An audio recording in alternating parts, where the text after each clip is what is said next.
Welcome, friends.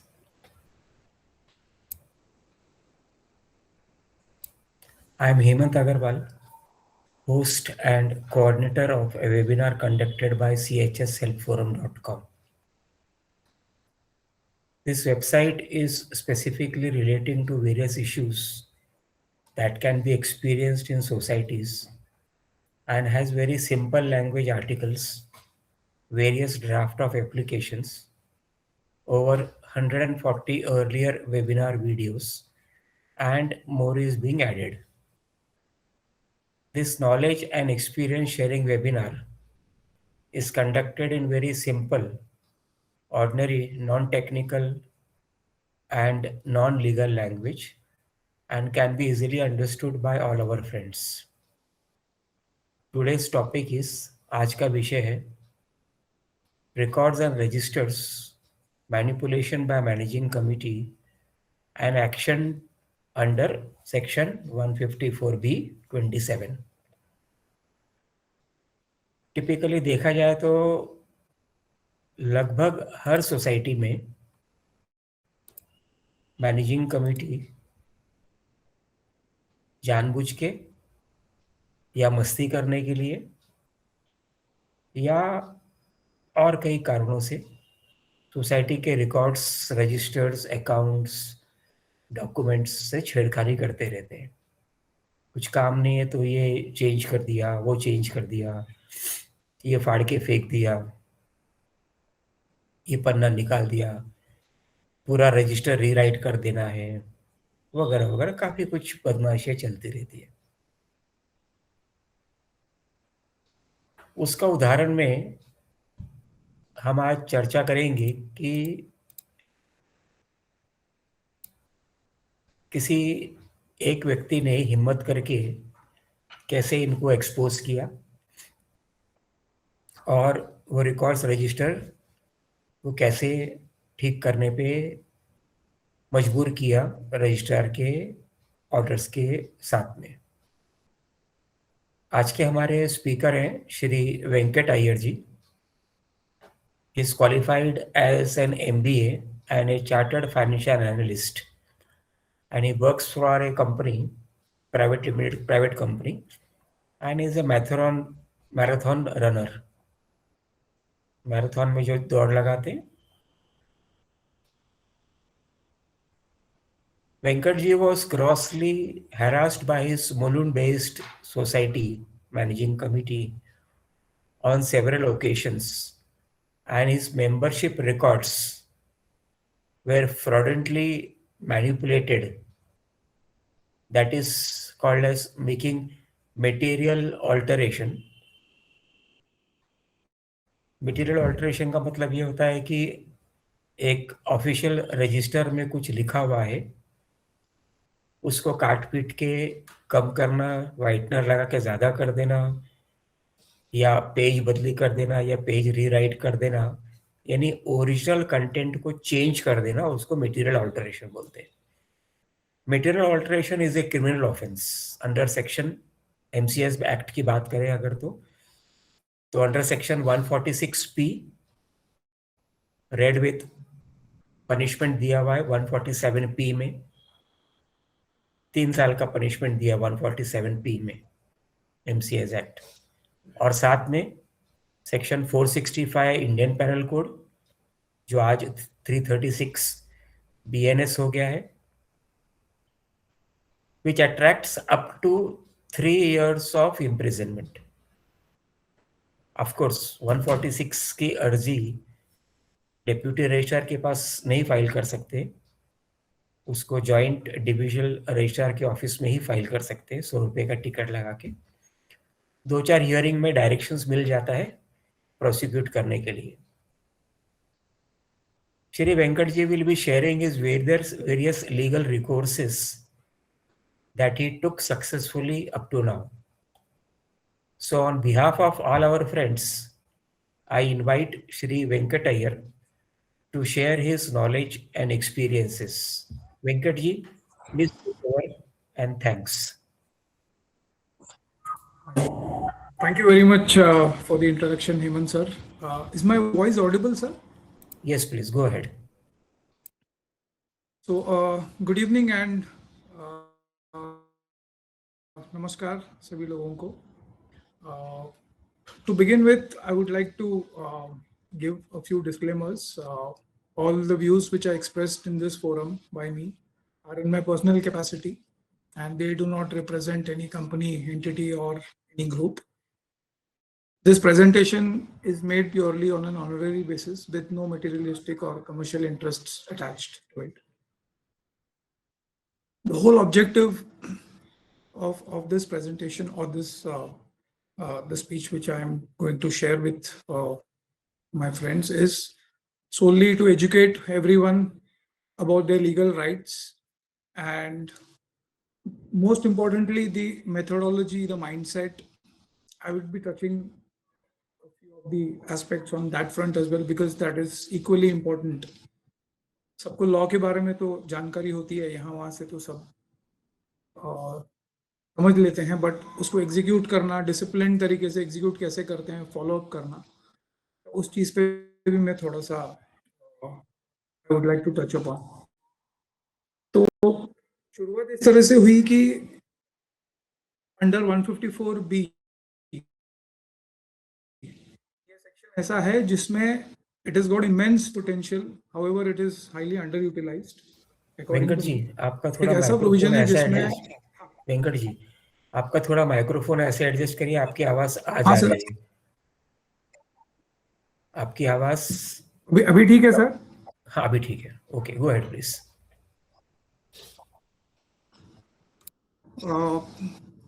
So I would like to mention about 154B, which is a very important kind of a provision which every member has in the society, but is highly underutilized.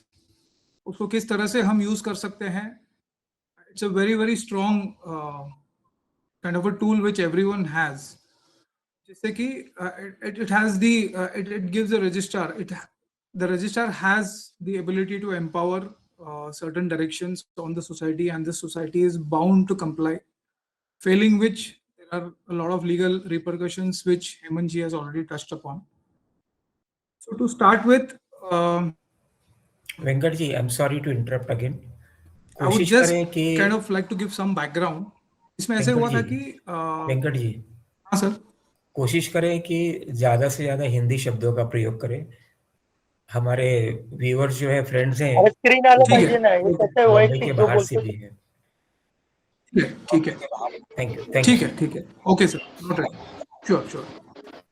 तो ऐसे हुआ था कि करीब 2-3 साल पहले मेरा share certificate खो गया था, एंड मैंने डुप्लीकेट शेयर सर्टिफिकेट के लिए अप्लाई किया था. ये एक पहला पहलू है जिसको आप लोगों को समझने में आसान, मेरी बात की स्टोरी समझने में आसानी होगी. तो वो share certificate, duplicate share certificate का जनरल प्रोसेस ये होता है कि आप न्यूज़पेपर में ऐड देते हो, एक लीगल एफिडेविट देते हो, अंडरटेकिंग देते हो, और एक छोटा प्रोसेस खत्म करके आपको डुप्लीकेट शेयर सर्टिफिकेट सोसाइटी की तरफ से मिल जाता है. तो यहाँ पे कहानी कुछ और हुई, जहाँ पे सोसाइटी ने 1 साल तक कुछ किया नहीं. तो रजिस्ट्रार के पास काफ़ी चिट्ठियाँ वगैरह लिखी, उनसे डायरेक्शंस वगैरह लिए. साल भर के बाद में कुछ नहीं हुआ, तो रजिस्ट्रार को 154B 27(1) जो सबसे पहला पड़ाव होता है वो इन्वोक करना पड़ा, जिससे कि सोसाइटी को बोला गया कि भाई अभी आपके पास चारा नहीं, आपको देना ही है. सारे डॉक्यूमेंट्स तो चेक करते हैं, वैलिडेट करते हैं, और उसके बावजूद सोसाइटी ने उसको कंप्लाई नहीं किया. एंड उसके बाद 154B 27(2) ये वाला जो प्रोविजन है वो इन्वोक किया. इसके बाद ऑथराइज्ड ऑफिसर रजिस्ट्रार के ऑफिस से आता है, सोसाइटी के रजिस्टर्स देखता है, और जो मेरे हक का शेयर सर्टिफिकेट है वो दे देता है. तो मेरे साथ भी वही हुआ. इसको हो गया अबाउट 1 साल के पहले, 2024 अप्रैल 15 तारीख को 2 साल हो गए. ऑथराइज्ड ऑफिसर आया सोसाइटी के ऑफिस में, सारे कमेटी के सामने बैठा और सारे रिकॉर्ड्स चेक किए. सब कुछ ठीक लगा उसे, सारे वैलिडेशन के बाद, और मुझे शेयर सर्टिफिकेट उसके स्टैम्प और साइन के साथ मुझे हैंड ओवर कर दिया. और इसी के साथ साथ उसने अपने आई रजिस्टर, जे रजिस्टर और शेयर रजिस्टर में उसकी रेलेवेंट एंट्रीज भी करवा दी. जिससे कि मुझे मेरा शेयर सर्टिफिकेट मिल गया और वहाँ पे कहानी खत्म हो गई। हालांकि इसको भी मुझे 1.5 से 2 साल लग गए इस स्टेज तक पहुंचने के लिए, बट काम ठीक हो गया। ऐसे है कि सोसाइटी के ज़्यादातर ऑफिस बेरर्स अपने आप को लॉ के अबाव समझते हैं, कानून के ऊपर समझते हैं, तो उन्होंने थोड़ी और मस्ती करने की सोची। अप्रैल के बाद 6 महीने निकल गए और मैंने ये देखा कि जो मुझे मंथली बिल्स जो मिलते हैं, हर महीने जो बिल्स मिलते हैं, वो बिल्स मुझे किसी और के नाम पे भेजे गए। 1 महीना गया, 2 महीना गया, मैं भी फिर सोचा चलो यार कुछ गड़बड़ हुई होगी। मैंने कम्युनिकेट भी किया सोसाइटी को कि भाई देखो कुछ सिस्टम में आपका गड़बड़ है, किसी और का नाम आ रहा है। तब मुझे ये कहा गया कि नहीं, अब ये जो रजिस्टर्स और ये जो भी है इसमें चेंजेस हुए हैं और इसमें किसी और का नाम डाल दिया गया है, जिसमें 50% उस बंदे का हक है और आपका फ्लैट जो है वो सिर्फ आप 50% है, आपके मेन ओनर कोई और है। तो इससे मुझे थोड़ा ताज्जुब लगा कि ऐसे तो होना नहीं चाहिए। रजिस्ट्रार मुझे शेयर सर्टिफिकेट दिए जिसकी कॉपी है मेरे पास और इंडेक्स 2 में भी मेरा नाम है, ऐसे तो होना नहीं चाहिए।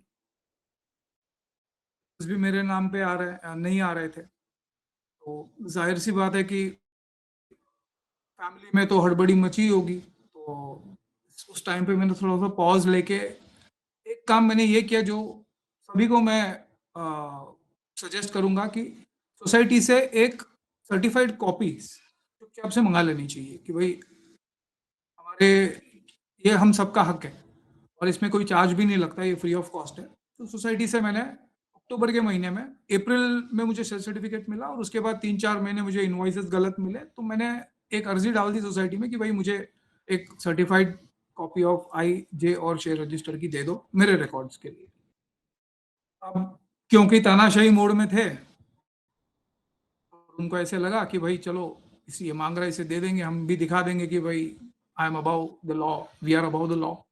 तो उस सर्टिफाइड कॉपीज को देख के मुझे बड़ा ही ताज्जुब हुआ। उसमें मेरे नाम के ऊपर जो रजिस्ट्रार के बंदे ने आके जो एंट्रीज की थी उसको ओवरराइट करके मेरे नाम के ऊपर किसी और बंदे का नाम डाल दिया था जिसका इनवॉइस मेरे नाम पे रेज हो रहा था। और मुझे ये कहा गया कि अब क्योंकि रजिस्टर्स में नाम उस बंदे का है, तो इस लिहाज से आपको जो इनवॉइसेस है मेन ओनर के नाम पे आ रहे हैं, अब आप 50% ओनर हो। तो मैंने कहा ठीक है। अब हमारे पास में एक ही रास्ता है। आदमी आया था रजिस्टर ऑफिस से, शेयर सर्टिफिकेट दिया उसी ने, उसी को मैंने एक अर्जी लिखी। ये मैंने अक्टूबर एंड में किया था, तो नवंबर का 1 महीना में बाहर था, तो दिसंबर में मैंने नवंबर के एंड में मैंने एक अर्जी लिखी कि भाई आपने मुझे अप्रैल में ये शेयर सर्टिफिकेट दिया था आपके आदमी ने, ये उसकी कॉपीज हैं और आज की तारीख में मुझे ऐसे कहा गया है कि ये फ्लैट मेरा नहीं है, 50% है, कौन सही है कौन गलत है। तो रजिस्ट्रार खुद चौंक गया, बोला ऐसे कैसे हो सकता है, ये मेरे बंदे ने दिया है। तो सर्टिफाइड कॉपीज भी मैंने दी और उसने फिर एक लेटर निकाली कि भाई चलो एक हियरिंग रखते हैं कि क्या हुआ है क्या नहीं हुआ है। 17 दिसंबर 2024 को पहली हियरिंग हुई, जिसमें सोसाइटी अपने वकील को उन्होंने जो भी हायर किया हुआ है उसके थ्रू रिप्रेजेंटेशन दिया और उस हियरिंग में सोसाइटी काफ़ी डिफाइंड थी, अड़ी पे बैठी थी कि भाई ये हमारे एजीएम में रेजोल्यूशन पास किया गया था 2023 के, आपने तो शेयर सर्टिफिकेट 2024 में दिया हुआ है। एक नई स्टोरी उन्होंने बना दी घुमा फिरा कर और उस पर यह बता दिया कि रजिस्ट्रार को ये बता दिया कि भाई हम सही हैं आप गलत हो, हमने इसको हमारे हिसाब से चेंज कर दिया है और ये मिनट्स ऑफ द मीटिंग है और इसमें हमने रेजोल्यूशन और मजे की बात यह है कि रजिस्टर में उन्होंने ऐसे लिखा अभी काट के कि एज पर the resolution passed in the AGM dated so and so September 29 September 2023, जो 6 महीने पहले था मेरे शेयर सर्टिफिकेट मिलने से। अब ये हुआ पहली हियरिंग, तो रजिस्ट्रार ने देखा और कहा कि भाई मेरे आदमी ने सब चेक करके ही दिया है, तो आप अभी इसको ऐसे काट कूट के क्यों आपने इसको चेंज किया है, आप इसको ठीक कर दो। अब एक चीज समझने में बहुत सभी लोगों के लिए ये बहुत जरूरी है कि रजिस्ट्रार भी यही सोचता है कि भाई प्यार मोहब्बत से मामला निपट जाए और उसको जितने केसेस कम हैंडल करने हो, वो भी ऐसी केस जो ऑलरेडी उसके आदमी ने आके सॉर्ट कर दी है, अब दोबारा उसको क्यों निकालना और उसको क्यों खींचना और क्यों तानी करना। अब इस पे सोसाइटी भी पीछे नहीं थी, तो उन्होंने अपने सारे इसके बाद 17 दिसंबर के बाद में जनवरी में 2 हियरिंग हुई, फरवरी में 2 हियरिंग्स हुई, मार्च में 1 हियरिंग हुआ, और उसके बाद सोसाइटी को रजिस्ट्रार ने एक अप्रैल के महीने में एक डायरेक्शन दे दिया। ये ऑर्डर नहीं था, डायरेक्शन था जनरल लेटर के हिसाब से कि भाई हमने सारा स्क्रूटिनी किया है, आपने जो भी किया है गलत किया है, आप अपना कोर्स करेक्शन कर दो, ये आपके भलाई के लिए अच्छा है, वरना फिर आगे जो भी है कार्रवाई की जाएगी आपके अगेंस्ट। अब यहाँ तक तो ठीक था, और मई के महीने में एक दूसरा डायरेक्शन भी दिया कि भाई आपने कंप्लाई नहीं किया है और आपको ये करना जरूरी है। ये मई 20 तारीख की बात है, पिछले साल। यहाँ तक लगभग, हाँ, इसमें एक चीज बहुत जरूरी है कि हर बार आप जब भी कम्युनिकेट करते हो रजिस्ट्रार ऑफिस में, रिटर्न कम्युनिकेशन या सोसाइटी के साथ रिटर्न कम्युनिकेशन, हर चीज लिखा पढ़ी में करना।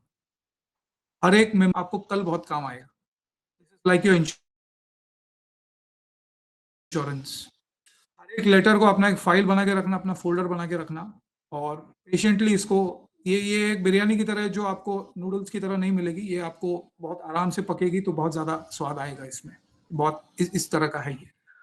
तो मई के महीने में क्या हुआ मेरे साथ कि रजिस्ट्रार चेंज हो गया। अब रजिस्ट्रार की ट्रांसफर हो गई और नया बंदा ने नए बंदे ने टेक ओवर कर लिया। अब जो नया बंदा आता है वो तो फाइल अपने हिसाब से देखेगा, तो मई के बाद में फिर उसने अपने सारे पेंडिंग केसेस वगैरह शुरू की, और मेरा नंबर आया जून में। तो भाई साहब ने जून में एक हियरिंग रखी।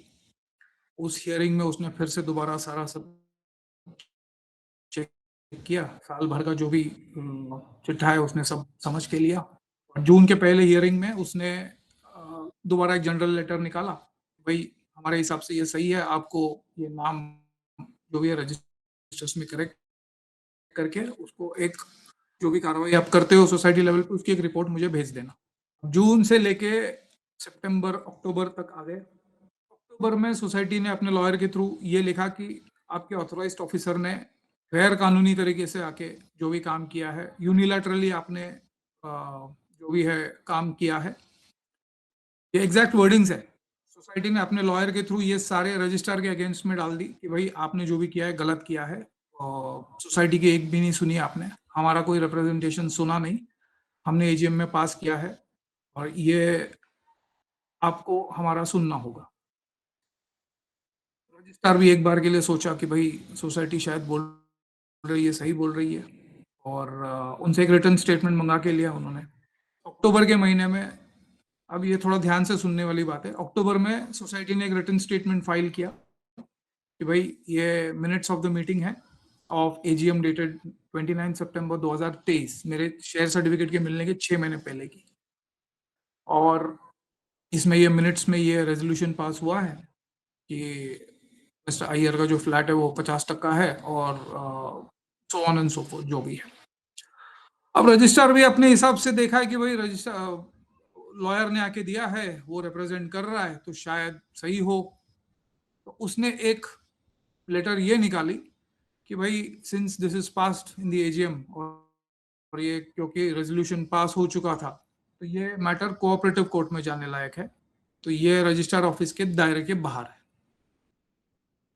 अब यहाँ पर तो कोई भी नॉर्मल आदमी, एक जो नौकरी करता है, बिजनेस करता है, उसके लिए तो एक बहुत बड़ी सेटबैक है ये। तो ये 10 कदम पीछे जाने जैसा है कि भाई शेयर सर्टिफिकेट मिल के मुझे 1.5 साल हो गए हैं, और अब जाके रजिस्ट्रार ये बोल रहा है कि अब ये कोऑपरेटिव कोर्ट में जाके आपको लड़ना है। हालांकि ऑर्डर नहीं था, इट वॉज ए लेटर। इसीलिए मैंने पहले कहा कि सारे जो भी आप कागज रखते हो अपने साथ फाइलिंग करके रखना। तो पेशेंटली शांति से मिनट्स खोले, उसमें मैंने एक लेटर दोबारा अपनी एक रिटर्न स्टेटमेंट दी रजिस्ट्रार को, भाई ये मिनट्स देख लो, पहला पॉइंट तो ये है कि इस मिनट्स में कोई ऐसा एजेंडा था ही नहीं। कोई भी रेजोल्यूशन पास करना हो तो सबसे पहली चीज तो मिनट्स में होने चाहिए, एजेंडा में होने चाहिए। और दूसरी चीज, ये मुद्दा एजीएम में उठा ही नहीं था। तीसरी और बहुत इंपॉर्टेंट चीज, ना तो कोई प्रपोजर था ना कोई सेकेंडर था। और इसका सारा प्रूफ कहां पर है? जो सोसाइटी ने रिटर्न स्टेटमेंट दिया है मिनट्स के साथ। तो मिनट्स की कॉपी तो मेरे पास भी पड़ी हुई थी। तो रजिस्ट्रार को दोबारा ट्रैक पे लाने के लिए, क्योंकि अलग ट्रैक पे जा रहा था, अलग टेंजेंट पे जा रहा था, तो इसको कॉम्प्लिकेट ना करके उसको दोबारा पटरी पे लाने के लिए मैंने एक रिटर्न स्टेटमेंट ये दी कि भाई आपको ये देखना है कि सोसाइटी ने मिस रिप्रेजेंटेशन दिया है। मिनट्स है, मिनट्स को एक बार ध्यान से देखो। ना तो इसमें कोई एजेंडा है, ना कोई मुद्दा निकला है मीटिंग में, ना तो इसमें कोई प्रपोजर है, ना कोई सेकेंडर है। तो किस हिसाब से ये रेजोल्यूशन आप बताओगे इसको या मानोगे इसको? इसके बाद फिर दिसंबर में एक और हियरिंग रखी उसने। उस हियरिंग में फिर से सोसाइटी अपने वकील की तरफ से यही रिप्रेजेंटेशन दे रही थी कि भाई ये हमारा फाइनल से है, this is passed in the resolution, और ये हम चेंज नहीं कर सकते। इसके बाद रजिस्ट्रार को और 3-4 चिट्ठियां लिखी मैंने, और जनवरी 9 तारीख को मुझे 154B27(1), जो कि रजिस्ट्रार के पास एनफोर्समेंट का एक ये होता है, वो मुझे मिला। इससे मुझे बड़ी तसल्ली मिली, क्योंकि उसमें उसने सारी केस हिस्ट्री, जब भी 154B27(1) निकलता है उसमें रजिस्ट्रार एक 3-4 पेज का एक अच्छा ऑर्डर निकालता है कि भाई डे 1 से लेके लास्ट डे तक क्या क्या ट्रांजैक्शंस हुए, क्या क्या मीटिंग्स हुई, क्या डिस्कशंस, क्या हियरिंग्स हुई, कौन से लेटर्स किसने भेजे, कौन से डेट को भेजे, ये सारी चीज़ें वो मेंशन करता है। उसने ये भी मेंशन किया कि हालांकि हमने ये बीच में सजेशन दिया था कि ये कोऑपरेटिव कोर्ट का मामला है, पर मिस्टर अय्यर के रिप्रेजेंटेशन को देख के और मिनट्स की कॉपी देख के ये तो साफ जाहिर होता है कि ना तो ये एजेंडा में था, ना कोई रेजोल्यूशन पास हुआ है, ना कोई प्रपोजल दिख रहा है, ना कोई सेकेंडर दिख रहा है। 154B27(1) आ गया, तो अब मुझे पता था कि भाई ये भी उसी ट्रैक पे जाएगा जो शेयर सर्टिफिकेट वाला ट्रैक है। अब 27(1) के बाद लॉजिकल 27(2) है, ये मुझे पता था। इसी के साथ साथ मैंने ये भी किया कि भाई अब पत्थर तो मार ही रहे हैं, तो पत्थर खाने के बजाय उसको जमा करो और उनकी कबर बना दो। जैसे अभी हेमंत सर ने कुछ देर पहले कहा कि क्रिमिनल कॉन्स्पिरेसी है ये under section 146P, read with 147P, lead to probable imprisonment. तो मैंने डेप्यूटी रजिस्ट्रार को एक लेटर लिख के 146 इन्वोक करने की एक दरख्वास्त भेजी, जिससे उन्होंने, जैसे हेमंत सर ने कहा कि registrar doesn't have the right, deputy registrar doesn't have the right. तो मैंने बोला कि किसके पास है, तो उन्होंने बोला डिविजनल के पास है, बट हम लेटर दे सकते हैं कि भाई ये ऐसा ऐसा हुआ है, तो इसको डिविजनल में आपको फाइल करना होगा। तो पैरेलली अक्टूबर नवंबर के बीच मैंने ये भी एक काम कर दिया, divisional joint registrar Malhotra house में अंडर सेक्शन 146P मैंने एक क्रिमिनल केस भी फाइल कर दिया है, all the proof which I had, including the certified copy of the forged copy of registers. वो मैटर वहां पे अब रजिस्टर हो गया है और 2 हियरिंग भी हो गई है। वहां पर जज बैठे नहीं थे एक आध हियरिंग के लिए, तो it is now scheduled for the month of April. और इसी के साथ साथ मैंने ये भी किया कि कंज्यूमर फोरम में मैंने एक फाइल बांद्रा कोर्ट में मैंने फाइल कर दी है, और इसमें अच्छा खासा कॉम्पनसेशन मैंने डाला हुआ है, एंड वो भी वहां पर फाइलिंग और हियरिंग, वहां पर कम से कम 10-12 हियरिंग्स हो गई हैं। अब एडवांटेज मेरे पास ये है कि 154B27(1) के बाद अब मुझे फरवरी के महीने में मैंने दोबारा 2 चिट्ठियां लिखी कि भाई ये अभी आपके डायरेक्शन को अब तक ऑनर नहीं कर रहे हैं, तो जाहिर है आपको और कुछ करना होगा। तो उन्होंने 154B27(2) इनिशिएट कर दी मार्च के महीने में। 12 मार्च को मुझे वो भी एक ऑर्डर मिल गया है। ऑथराइज्ड ऑफिसर आएगा, दोबारा उसको चेंज करेगा और फिर से कोर्स करेक्शन हो जाएगा। पर इससे एक अच्छा चीज सोसाइटी ने ये किया कि मुझे एक मौका दे दिया कि भाई 146 फाइल कर दूं और कंज्यूमर फोरम भी फाइल कर दूं। ये 2 केसेस मेरे लिए अभी लिटरली ओपन एंड शट हो गए हैं। जो पत्थर जो ईंटें उन्होंने मुझ पर फेंकी, ये सोचकर कि भाई ये बंदा थम जाएगा, उसी को लेकर उनके ऊपर और 2 केसेस फाइल हो गए हैं। इसका बेस फाउंडेशन है मेरा 154B27(1) for the share certificate also and for the forgery of registers and 154B27(2). अब लोगों को ये लगेगा कि भाई 27(2) निकला है तो सोसाइटी के पास कोई रेमेडी है नहीं, है डिले कर सकते हैं, मैं उसके लिए भी तैयार हूँ। क्या करेंगे? वो अपील करेंगे, डिविजनल में अपील करेंगे। डिविजनल में अपील करेंगे तो ऑलरेडी 146 चल रहा है उनके ऊपर, वो तो वहीं पे रिजेक्ट हो जाएगा। वहां पे रिजेक्ट हुआ तो उनके पास हाई कोर्ट का ऑप्शन है। ये सारी चीजें मेंटली प्रिपेयर्ड होना बहुत जरूरी है, क्योंकि सामने वाला क्या कर सकता है, आपको इसके बारे में 10 कदम आगे सोच के अपनी सारी प्रिपरेशन करनी है। पेशेंस, सिस्टम अच्छा है, सिस्टम बुरा नहीं है, सिस्टम लेकिन स्लो है। आपको सबसे पहले तो कमर कस लेनी चाहिए, फैमिली का सपोर्ट आपको लेना चाहिए, ढेर सारा टाइम, अपनी फैमिली का टाइम, अपनी हेल्थ और अपने प्रोफेशनल कमिटमेंट्स। आप एम्प्लॉयड हो, आप बिजनेस करते हो या कंसल्टेंट हो, तो आपको पहले इन सारे चीजों को पूरा ध्यान में रख के उसको पूरा जस्टिफाई करके उसके बाद आपको बाकी के टाइम पे जब आपको छुट्टी मिलता है उस टाइम पे आपको ये सारे केसेस पे ध्यान देना है, ताकि आप मेंटली शांत रहें।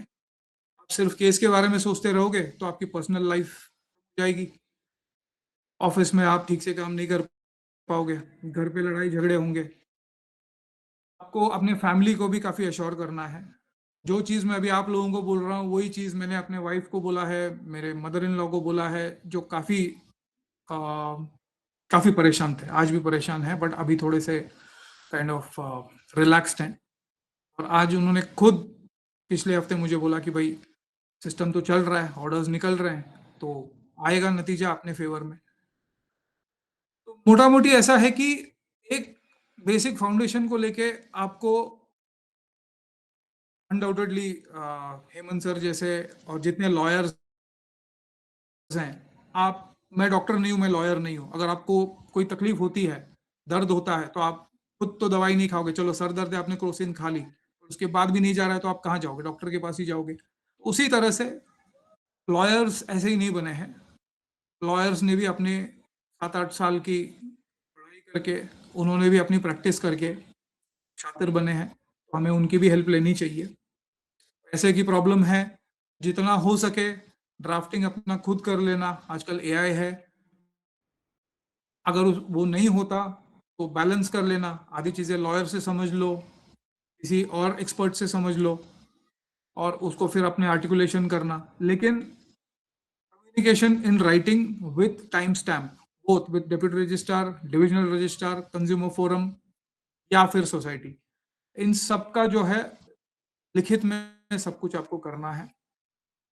ये सारा प्रोसेस आप फॉलो करोगे डिसिप्लिन के साथ, वो भले ही आपके अगेंस्ट हो, सिचुएशन आपके अगेंस्ट हो, लेकिन प्रोसेस और सिस्टम आपके अगेंस्ट नहीं है। अगर किसी वजह से आपको ऐसे लग रहा है कि नहीं सिस्टम काम नहीं करता, वो मुझे एंटरटेन नहीं करता, गलत सोच है। हालांकि मैं भी मानता हूँ कि डिप्टी रजिस्ट्रार के ऑफिस में काफी धक्के खाने पड़ते हैं, इसका मतलब ये नहीं कि आपको हर बार जाना है वहां पे, किसी को चिट्ठी देनी, वहां पर आपको चिट्ठी देनी है। मैंने 20 चिट्ठियां भेजी पिछले 1 साल में, इसका मतलब ये नहीं कि मैं हर बार जाता हूँ वहां पे। आपको सिर्फ चिट्ठी वीकेंड पे संडे के दिन में बना के रेडी रखनी है। आपको अपने किसी ऑफिस बॉय हो तो ठीक, आपके ऑफिस के, या फिर आपके वाइफ हैं, आपके दोस्त हैं, आपको सिर्फ एनवलप में डाल देना है, और या आपके अंकल होंगे, आपके चाहने वाले होंगे, उनके हाथ में दे देना है, रजिस्टर ऑफिस में जाके सबमिट करना है, टाइम स्टैंप लेके अपने फाइल में डाल देना है। टाइम आपका बच जाता है, आप अपने नौकरी बिजनेस पे फोकस कर सकते हो। इस पे लेकिन आप कड़ी नजर रखनी है आपको, इस पे भी आपका फोर्स होना चाहिए, इस पे भी आपकी जो है निगाह होनी चाहिए। और रही बात हैंडल कैसे करते हैं इसको, जैसे मैंने कहा कि प्रोसेस को फॉलो करो, आउटकम पे ध्यान मत देना। आउटकम अगर आप सही हो, if you are on the right side of the law, वो हमेशा आपके फेवर में आता है। आपको हर दम फैमिली की तरफ से, दोस्तों की तरफ से, आपके चाहने वालों की तरफ से यही सवाल आएगा, अरे तू इतना लड़ रहा है, कुछ आया है क्या, कुछ आया है क्या, कब आने वाला है, कब आने वाला है। उस टाइम पे आपको शांति से यही बोलना है कि भाई वो अपने प्रोसेस में चल रहा है, जब उसका सही वक्त आएगा तो ऐसा नतीजा आएगा कि भाई एकदम आपको सब कुछ एक साथ में मिल जाएगा। तो अब मैं स्टेज पे हूं कि सोसाइटी कमेटी के अगेंस्ट में 3 केसेस तो फाइल कर दिए हैं और सारे स्ट्रॉन्ग केसेस हैं, starting with 154 B 27(1), 27(2) for share certificate, consumer forum, और section 146 read with 147 P. But आसान नहीं है आम आदमी के लिए, ये मैं जानता हूँ और ये मैं समझता भी हूँ, पर अपनी ज़रूरत है, अपनी लड़ाई है, हमें खुद ही लड़नी है। 2-3 चीज़ें मैं बहुत क्लियरली बताना चाहूँगा सभी को, शायद किसी को वो ठीक नहीं लगे। व्हाट्सएप यूनिवर्सिटी से थोड़ा सा दूर रहना है, इन्फॉर्मेशन लेना है। CHS हेल्थ फोरम जैसे जो ग्रुप है उसमें इतनी इंफॉर्मेशन, डेटा इंफॉर्मेशन, ये आपको वहीं से मिल जाता है। 4 पहलू होते हैं, डेटा, इंफॉर्मेशन, नॉलेज और विजडम। हम सिर्फ डेटा और इंफॉर्मेशन लेते हैं, उसको एसिमुलेट करके नॉलेज कहाँ से लेंगे हम, उसको अप्लाई कैसे करेंगे, और विजडम कब आता है, जब आप एग्जीक्यूट करो, और तब नतीजा निकलेगा। हम सिर्फ मैसेजेस भेजते हैं ये एक्सपेक्ट करके कि भाई एक फोरम में हमने एक मैसेज भेज दिया तो 10 लोग हमारे साथ आएंगे, नहीं, उनके अपने भी प्रॉब्लम्स हैं। तो आपको अपनी लड़ाई खुद लड़नी है। आपके पास सारे टूल्स अवेलेबल हैं, आपके पास सारे रिसोर्सेस अवेलेबल हैं, आपके पास बहुत सारी सपोर्ट सिस्टम है। CHS health forum in itself is a great support system. अगर आप कुछ नहीं करोगे, हेमंत सर के वीडियोस देखिए। यूट्यूब के आम वीडियोस देखने से अच्छा आई रजिस्टर के ऊपर जो ये पहलू है, इसके ऊपर सर का एक 2 साल पहले का वीडियो है, मैंने उसको 25 बार देखा है और मैंने नोट्स बनाई है। तब मुझे समझ में आया कि भाई ये कौन से रूल्स, बायलॉज के अंदर ये आई रजिस्टर है और how it is bound by these acts, rules and bylaws. और इसकी सारी प्रोसेस उन्होंने इतनी अच्छी तरीके से एक्सप्लेन की है कि that in itself is an eye opener. इसी के साथ साथ ढेर सारे और वीडियोस हैं, ऐसे वीडियोस देखना है। फ्री की इंफॉर्मेशन है, इसीलिए शायद किसी को उसकी वैल्यू इतनी समझ में नहीं आती, लोग वही चीज दोबारा पूछते रहते हैं। कभी कभार मैं भी देख लेता हूँ मैसेजेस किस तरह के आते हैं। Self help is the best help. और आई थिंक इससे ज्यादा, मतलब मैं खुद ही एक लाइव एग्जांपल हूँ, मैं भी आप लोगों की तरह ही हूँ। मेरा कोई कनेक्ट्स नहीं है, मेरा कोई कॉन्टैक्ट्स नहीं है, और ना तो मैं किसी पॉलिटिशियन को जानता हूँ, ना मेरा कोई रजिस्टर ऑफिस में कोई कॉन्टैक्ट है। तो आप लोगों की तरह ही मैं भी हूँ, और ये जर्नी मैं उसी तरह से झेल रहा हूँ। अपने आप को शांत रखिए, अपना हेल्थ पहले देखिए। अगर हेल्थ नहीं है तो फिर आप ये सब करने के लिए आपके पास कोई ताकत नहीं होगा, मेंटली स्टेबल रहेंगे आप। इसी के साथ हेमंत सर, मैं I leave the forum to you. So this was the kind of short brief on what I underwent and what all or precautions or remedies I have kind of undertaken. Thank you mister Venkat Iyer. I will put it on record कि आपने जो भी कुछ किया वो एक बड़ा हिम्मत का काम है, बहुत कम लोग कर पाते हैं। अगर एक रेशियो पकड़े तो शायद 1000 में से एक आदमी ये कर पाता है। हमारे सारे ग्रुप्स में मिला के लगभग 10,000 मेंबर्स हैं, और अगर आप देखेंगे आज सुस्ती कितनी है, खाली बोल बच्चनगिरी कितनी है, ये देखने के लिए एक उदाहरण देखिए कि 10,000 मेंबर्स में हम एडवर्टाइज करते हैं, बाकी और ग्रुप्स में भी एडवर्टाइज करते हैं, लेकिन अटेंड करते हैं लगभग 41 मेंबर्स। लेकिन फोरम में जी भर के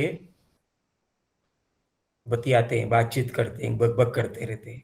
ये वो कौन लोग हैं जिनको एक्चुअली में काम नहीं करना है, सिर्फ बातें करनी है और आगे जाना ही नहीं है। पर आपने आगे आकर सामने एक अपने लिए लॉ चुना, कानून चुना। आपने यहाँ पर आके अपनी एक्सपीरियंस, अपना नॉलेज शेयर किया बाकी दोस्तों के साथ में। मैं हर किसी को इनवाइट करता रहता हूँ कि आके अपना अपना एक्सपीरियंस शेयर करो।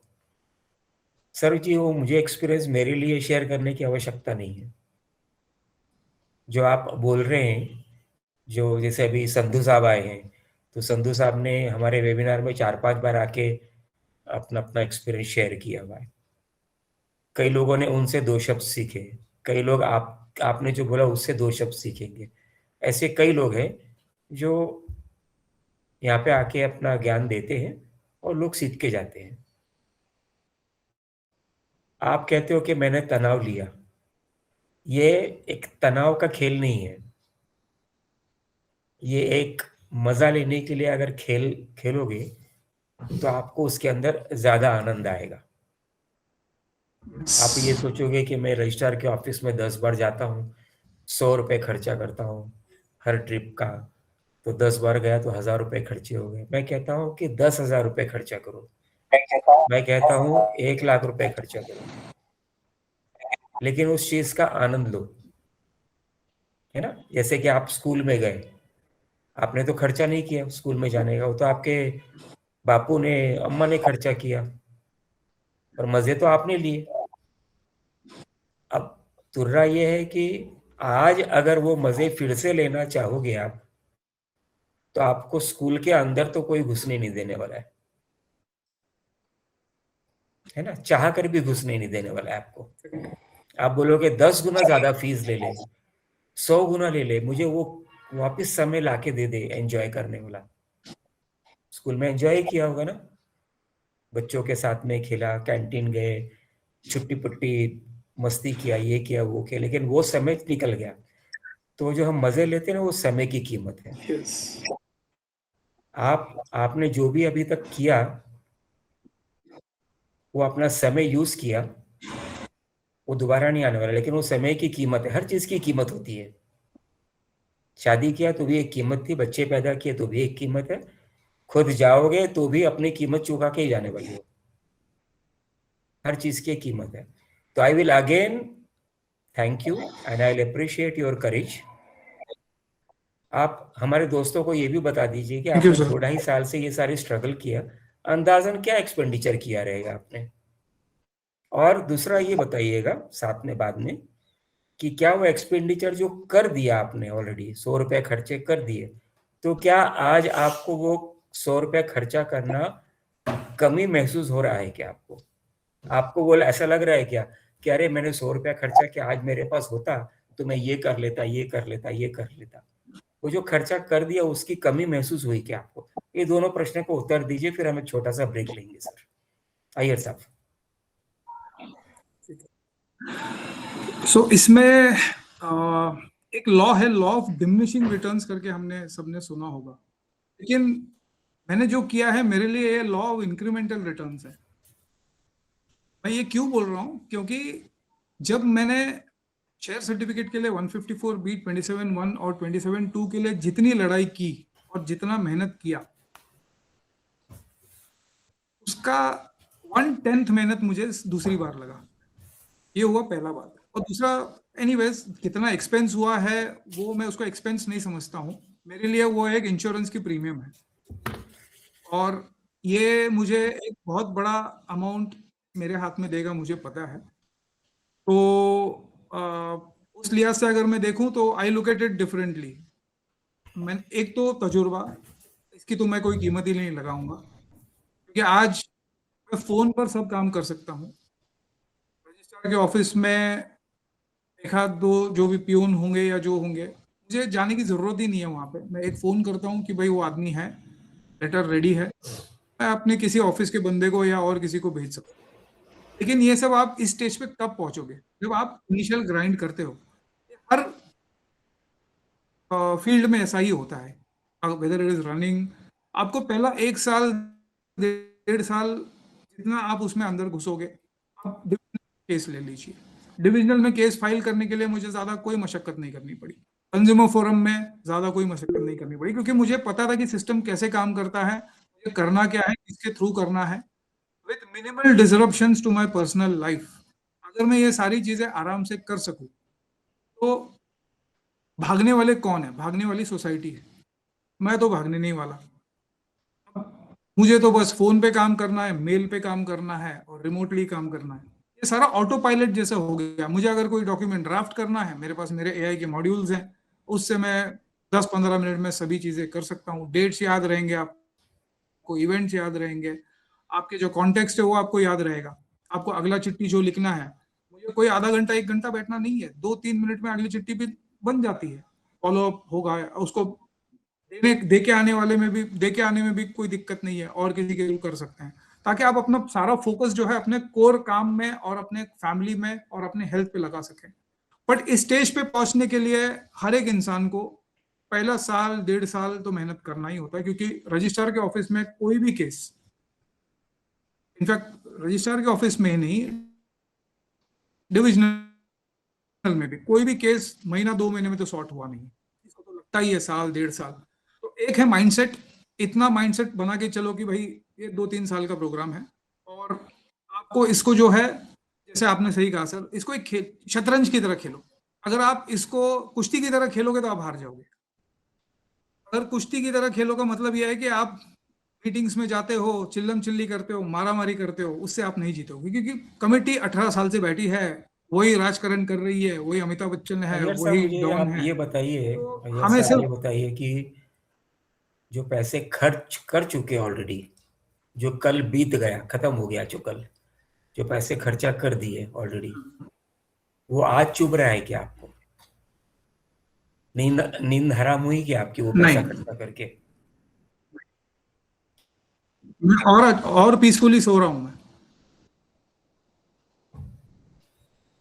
तो हम क्योंकि ये मुझे पता एक है कि सामने निष्कर्ष वाला फंस गया। निकालते हैं कि आप अकेले एक झुंड के साथ में लड़े,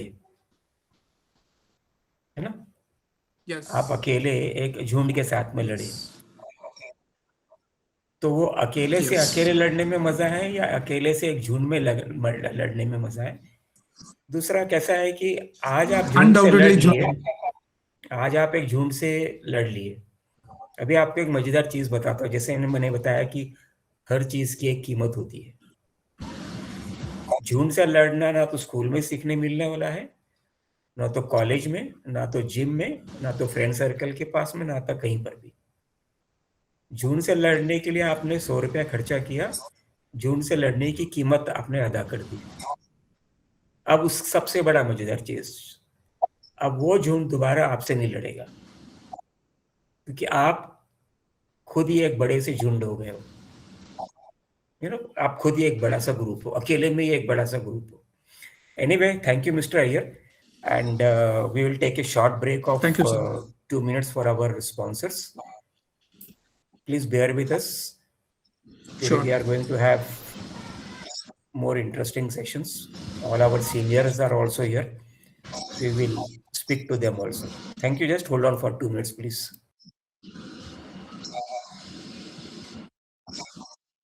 sure. Sure.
Welcome back, friends.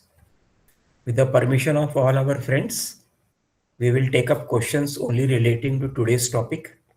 आज का विषय records and register manipulation by managing committees और उस पे कानूनी क्या क्या एक्शन हुए हैं. Friends who want to ask questions, please click on the hand symbol on your screen. We will take up your questions in sequence. Only one short question per person. While asking questions, please switch on your video. Knowledge and experience sharing is based on take it or leave it basis, without any type of liability or responsibility whatsoever and whichsoever. I will also invite our friends, anyone wishing to speak at our Saturday evening webinars and share your good or bad experience. आपके जो भी तजुर्बे हैं society के साथ में, आपके personal property को लेकर, आपके परिवार के पर्सनल प्रॉपर्टी जो सोसाइटी संबंधित है, आप वेबिनार पे आइए. जैसे अय्यर साहब आए हैं आज, आइए वेबिनार पे अपना तजुर्बा एक्सप्लेन करिए. बाकी दोस्त लोग जो आते हैं वेबिनार पे, वो आपके बोलने पर उनको भी समझ में आएगा, वो भी मोटिवेट होंगे, उनको भी हिम्मत ज़्यादा आएगी. कोशिश करिए. We are there to support you.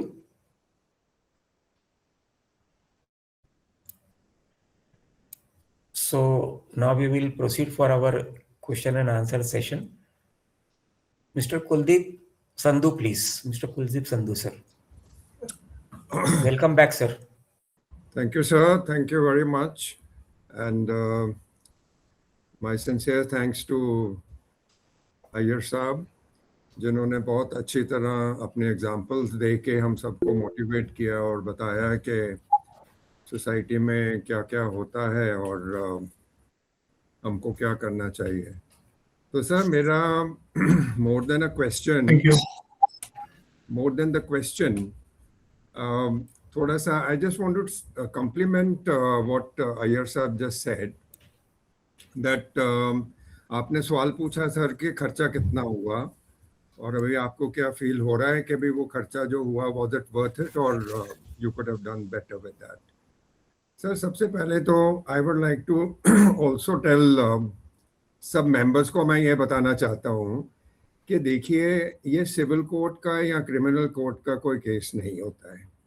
Society matters जो हैं वो कुछ ऐसे पेचीदा नहीं होते हैं कि आप खुद अपने आप जो है उनको रिप्रेजेंट करके उनको लड़ नहीं सकते हो, क्योंकि असिस्टेंट रजिस्ट्रार, जॉइंट रजिस्ट्रार कहीं भी आप जाओगे आपको सिर्फ रूल्स एंड रेगुलेशंस का पता होना चाहिए.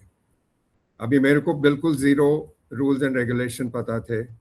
2010 से लेकर 15 तक चेयरमैनशिप करी तो बहुत कुछ सीखा. बाद में प्रॉब्लम्स होनी शुरू हो गई because of certain reason which of course my colleagues here may remember, but I will not go in that. But कहने का मतलब है फिर सीखा जब मेरे नई कमेटी मेरे पीछे पड़ गई. तो मेरे कहने का मतलब ये है कि मैं ये एक मोटिवेशन आपको होना चाहिए और you should take the courage of taking these matters to the authorities. Assistant registrar, joint registrar के पास लेके जाइए और अपना पक्ष रखिए. आपको सिर्फ by law and act, MCS act वगैरह की ज़रूरत होनी चाहिए और वो पढ़ने से कुछ ऐसी मुश्किल है नहीं है कि उसकी इंटरप्रिटेशन आप नहीं कर सकते हो. तो मेरे हिसाब से जो मेरे को एक्सपीरियंस मिला, मैं आपको एक छोटा सा एग्जांपल देता हूँ कि कितनी खुशी होती है जब हम किसी दूसरे से अपना एक्सपीरियंस शेयर करते हैं. मेरे पास एक सज्जन आए, कहीं से उनको फ़ोन मिल गया मेरा, और वो आए कहते सर मैं वो और उनकी धर्मपत्नी आई रात को 9 बजे के करीब. तो कहते साहब थोड़ा लेट हो गया लेकिन आपसे एडवाइस लेनी है. हमको पता लगा कि आप ऐसे ऐसे आपके साथ हुआ है और आपने काफ़ी उन कमेटी को अच्छी आड़े हिस्से लिया है आपने. तो मैंने आप सरप्राइज होंगे कि मैंने उनके साथ ऑलमोस्ट 3 घंटे स्पेंड करे. वो 9 बजे आए और वो 12 बजे के करीब गए।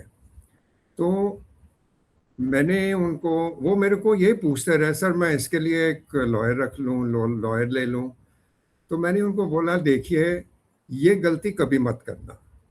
मैंने कहा जितना आप जानते हैं अपनी प्रॉब्लम के बारे में, लॉयर उतना नहीं जानता है। वो उस तरीके से वो आपका पक्ष नहीं रख सकता है, और आप पैसे भी दोगे और अपना पक्ष भी नहीं अच्छी तरह रख पाओगे।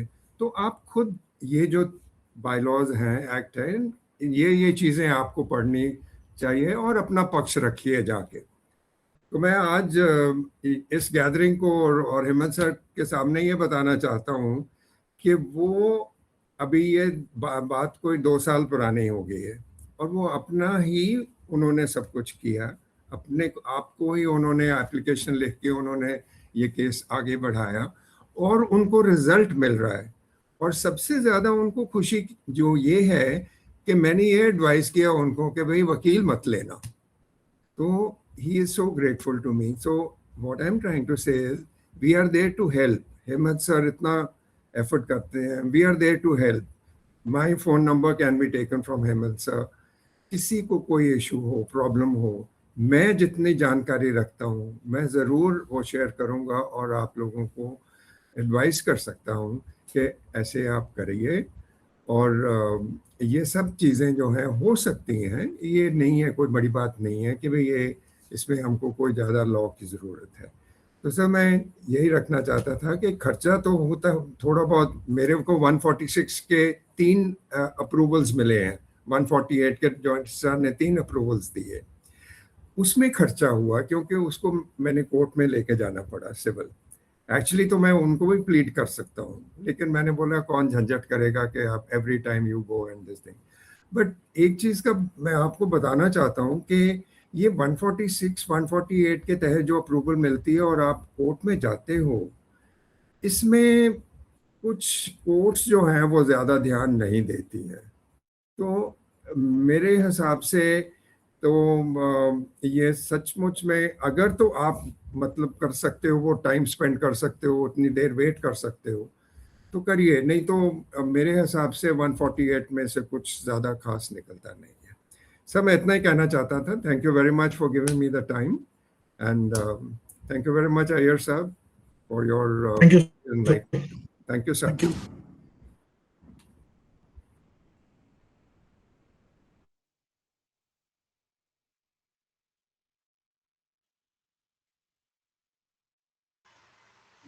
सर आप म्यूट हैं सर, आप Hemant sir Hemant sir mute पे हैं आप, अपना स्पीकर ऑन करिए प्लीज।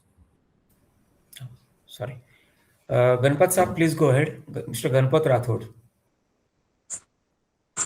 गुड इवनिंग सर, और वेंकट साहब का बहुत बहुत उनका साहस, और ये 2-3 साल तक मतलब स्ट्रगल किया और उन्होंने रिजल्ट अचीव किए। मेरे साथ में भी कुछ ऐसी इस तरह का प्रॉब्लम है। एक सोसाइटी मेंबर ने 148(3) में प्रोसिक्यूशन सैंक्शन के लिए जॉइंट रजिस्ट्रार को एप्लीकेशन किया। उसमें 29 सोसाइटी मेंबर को रेस्पोंडेंट बनाया एक्चुअली, और डेप्यूटी रजिस्ट्रार ऑडिट वो भी, और उस समय जो ये था ऑडिटर, इन लोगों को भी रेस्पोंडेंट बनाया एक्चुअली। तो उस समय मतलब ये नवी मुंबई एरिया में जॉइंट रजिस्ट्रार का ही पोस्टिंग था, बाकी मतलब डेप्यूटी रजिस्ट्रार और ये असिस्टेंट रजिस्ट्रार नहीं थे। तो उन्होंने वो केस को है वो हियर किया, और 2023 में, अगस्त 2023 में डेप्यूटी रजिस्ट्रार और असिस्टेंट रजिस्ट्रार का भी पोस्टिंग हो गया एक्चुअली। तो उसमें मतलब चार्ज डिवीज़न वगैरह हुआ, तो उस हिसाब से वो 23 तक, मतलब 22 मई 22 में फाइल किया हुआ, मई 23 तक जॉइंट रजिस्ट्रार ने हियरिंग लिया, और वो चार्ज डिस्ट्रीब्यूशन में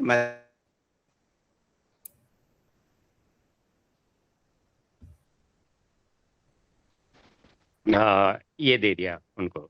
उन्होंने भी मतलब 6-7 महीना है ऐसा हियरिंग वगैरह लिया एक्चुअली। ये मतलब सेक्शन 148(3) में उनका ये था। बाद में 6 महीना 7 महीना उन्होंने हियरिंग लिया और डिप्टी रजिस्ट्रार ये बोलते हैं कि मैं मेरी कॉम्पिटेंस में नहीं है ये एक्चुअली। ऐसा करके मतलब वो 6 महीना 7 महीना हियरिंग लेने के बाद में 3-4 महीना वैसे ही पड़ा रखा और बाद में एक दिन मतलब जाके पता किया तो बोला कि नहीं मेरी कॉम्पिटेंस में नहीं है, मैं वो फाइल है वो जॉइंट रजिस्ट्रार को ये उनको मतलब फॉरवर्ड कर दिया है ऐसा।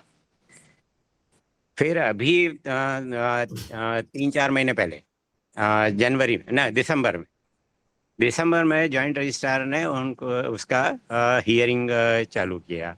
3 हियरिंग हो गया। 3 हियरिंग के बाद में अभी ये बोलते हैं, जॉइंट रजिस्ट्रार भी ये बोलते हैं कि ये मैं कॉम्पिटेंट नहीं हूँ एक्चुअली इसके लिए।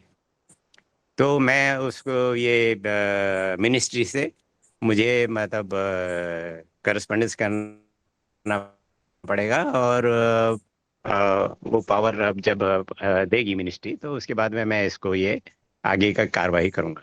तो 148(3) के लिए तो जॉइंट रजिस्ट्रार है वो प्रॉपर अथॉरिटी है। मैं एज पर मतलब लॉ को अगर मतलब देखें उस पर अभी उनका वर्शन ये है एक्चुअली। और तो इस तरह से मतलब एक्चुअली हियरिंग कंटिन्यूस हो रही है और एब्रप्टली अभी इन्होंने भी मतलब अभी जो जॉइंट रजिस्ट्रार जिनको मतलब ये ट्रांसफर हुई फाइल, पहली बात तो मतलब एक्चुअली 148(3) है वो डिप्टी रजिस्ट्रार के पास में जाना ही नहीं चाहिए था, पर पता नहीं वो किस तरह से वो हुआ और 6-7 महीना हियरिंग ले करके उन्होंने वो ये बोलते हैं कि ये जॉइंट रजिस्ट्रार के पास में केस। जॉइंट रजिस्ट्रार अभी मतलब 3-4 हियरिंग लेने के बाद में जनवरी से अभी तक में अभी बोल रहे हैं कि वो उनकी कॉम्पिटेंस में नहीं है, वो मिनिस्ट्री को लिखेंगे और वहाँ से जब ये आएगा मुझे मतलब अथॉरिटी ये डिक्लेयर करेंगे तो फिर आगे इसका ये करेंगे। तो इस तरह से मतलब वो जस्ट केस है उसको ये है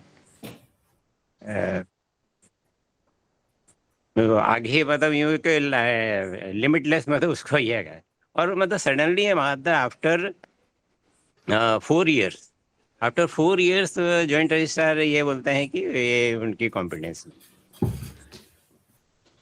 तो ऐसी सिचुएशन में हाउ टू टैकल एक्चुअली 4 साल से कंटिन्यूस वो ये joint registrar, deputy registrar and again joint registrar उसके चक्कर राठौर लगा साहब रहे ऐसा है कि यू कैन ऑलवेज फाइल हाँ a private criminal complaint in the local magistrate court। हम अपने वेबिनार में अपने ग्रुप्स में ऑलरेडी ये बातें 2-4 बार नहीं कई बार बता चुके हैं। अगर आपको ऐसा लगता है कि ये रजिस्ट्रार लेवल के लोग हाँ क्वासी जुडिशियल अथॉरिटी है, यस उनका काम करने का तौर तरीका सहन करने लायक नहीं है।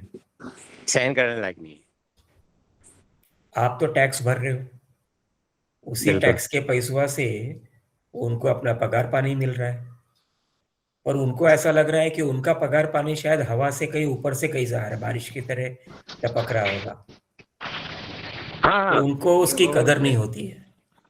आपके लिए मैं ऐसा कहूंगा कि आप एक प्राइवेट क्रिमिनल कंप्लेंट फाइल करो अपने लोकल मजिस्ट्रेट कोर्ट में। सारे लोगों को पार्टी बनाओ, वो ऑडिटर को भी पार्टी बनाओ, ये डिप्यूटी रजिस्ट्रार को भी पार्टी बनाओ, हाँ डिविजनल जॉइंट रजिस्ट्रार को भी पार्टी बनाओ, है ना, और पुणे जो कोऑपरेटिव कमिश्नर है उसको भी हाँ। पार्टी बनाओ। अच्छा समझो उदाहरण के तौर पे आप अगर मानो उदाहरण दहीसर में रहते हो तो आपका बोरीवली कोर्ट में मजिस्ट्रेट कोर्ट में लगता है, ये प्रॉपरली एप्लीकेशन करिए। मैं ये कहूंगा कि आप खुद ना करके एक तजुर्बेकार बुजुर्ग लॉयर के जिसको कम से कम 30-35 बरस का एक्सपीरियंस है उसके थ्रू करिए। मैंने वेंकट अय्यर साहब से मैंने एक सरल प्रश्न पूछा जो मुझे एक्चुअली अभी तक खास जवाब नहीं दिया उन्होंने। मैंने उनसे ये पूछा कि आपने 100 रुपया खर्चा कर दिया इस केस में 2-2.5 साल 3 साल में, आज के दिन में क्या चुभा उनको, क्या नींद नहीं आई, तो उन्होंने कहा नहीं मेरे को नींद तो बढ़िया आई। वो 100 रुपया खर्चा कर दिया, तो उनकी बीवी ने आज तक ये भी नहीं बोला होगा उसको की व्यंकट कशाला एवढे पैसे खर्च करून टाकलंस तू। आई एम सॉरी, अय्यर साहब केरला के हैं, उनकी भाषा नहीं आती मुझे, लेकिन ऐसा कुछ बोला होगा। लेकिन बोलने के बावजूद उनको वो चुभा नहीं। उनको ऐसा नहीं लगा कि यार वो 100 रुपए में अपनी बीवी के लिए किलो भर सोना ले लेता, या बच्चों के लिए ये कर देता या वो कर देता। जैसे मैंने कहा है, तजुर्बा है अपना, तजुर्बे की कीमत देनी पड़ती है। आपने 4 साल डीजीआर के पास में टाइम पास कर दिया, ये आपको एहसास हो गया कि वो उसने एक्चुअली टाइम पास आपके साथ में किया। आप तो अच्छे मुद्दे के लिए गए होगे उसके पास में, टाइम पास कर आपने भी 100 रुपया खर्चा कर दिया उस चीज के लिए, लेकिन हाथ में तो कुछ नहीं आया। अब ऐसा करते हैं कि अब उसको बुलाते हैं एमएम कोर्ट में, मजिस्ट्रेट कोर्ट में, उसको फाइल करने दो कि मेरे को क्यों बुलाया, मेरे लिए सैंक्शन क्यों नहीं लिया। लेकिन आपने अर्जी मूव कर दिया हुआ, ऑलरेडी रिमेंबर दैट। डीजीआर के पास में आपकी अर्जी पेंडिंग पड़ी हुई है, वो कह रहा है कि मंत्रालय से परमिशन लूंगा। कानून में अभी तक आज के दिन पे ऐसा कुछ प्रोविजन नहीं है कि भाई मंत्रालय से, उसके पास अथॉरिटी है परमिशन देने की, मंत्रालय से परमिशन लेने की अथॉरिटी नहीं। और अगर है, अगर मानो मुझे ज्ञान नहीं है और अगर है, तो उसको कोर्ट में बोलने दो। अब वो कोर्ट में सही बोलता है गलत बोलता है देखने वाली बात है।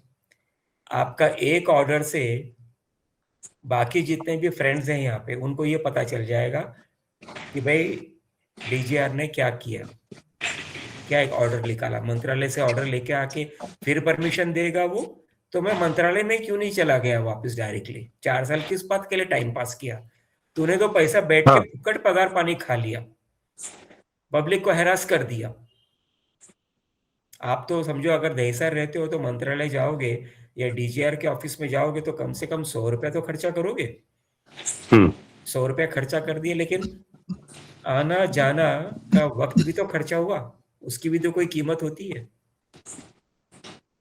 तो शायद हमको इन अथॉरिटियों को कोर्ट में लेकर जाना जरूरी है। कोर्ट बोलेगा नहीं आपने परमिशन नहीं लिया, मतलब कोई बात नहीं है, आपको कोर्ट के प्रोसीडिंग को एबेंस में रखो, मैं परमिशन लेने जाता हूं।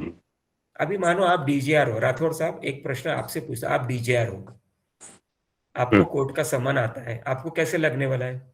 आप बोलोगे मैं क्यों जाऊं, मेरा डिपार्टमेंट का किसी को भेज देता हूं। भेज सकता हूं, उसके पास अथॉरिटी है। लेकिन मुंबई में एक कहावत है, सर के ऊपर तलवार लटके रहना। सुना है सर आपने ये कहावत?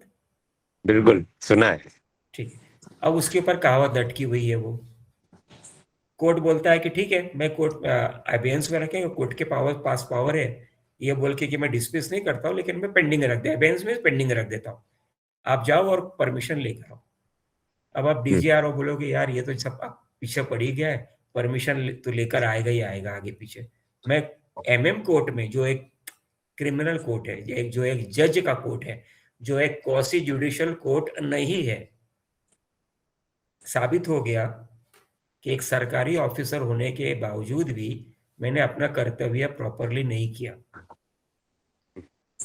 मैंने इसको हैरास किया, तो उसके ऊपर प्रोसिक्यूशन होगा ही होगा, पक्का ही होगा। अभी आप राठौड़ साहब ये बताइए, आप डीजीआर हो, अभी आप कैसे रिएक्ट करने वाले हो इस चीज के ऊपर? आप डीजीआर हो, रिमेंबर? मुझे तो मतलब गिल्टी कॉन्शियस फील होगा कि मतलब, और दूसरा मतलब ये कि 2022 में जब मैं ये किया, उसी समय अगर ये बोलना चाहिए था कि ये मेरे पावर में नहीं है, उस समय तो अभी तक 4 साल तक वो हियरिंग कर रहे हैं, 4 साल के बाद। सर जी आप डीजीआर हो राठौड़ साहब, एमएम कोर्ट में क्या बोलोगे कि मैंने 2022 में क्यों नहीं ये बोला, एप्लीकेशन डिस्पोज ऑफ क्यों नहीं कर दिया, डिलेरिक्शन ऑफ ड्यूटी।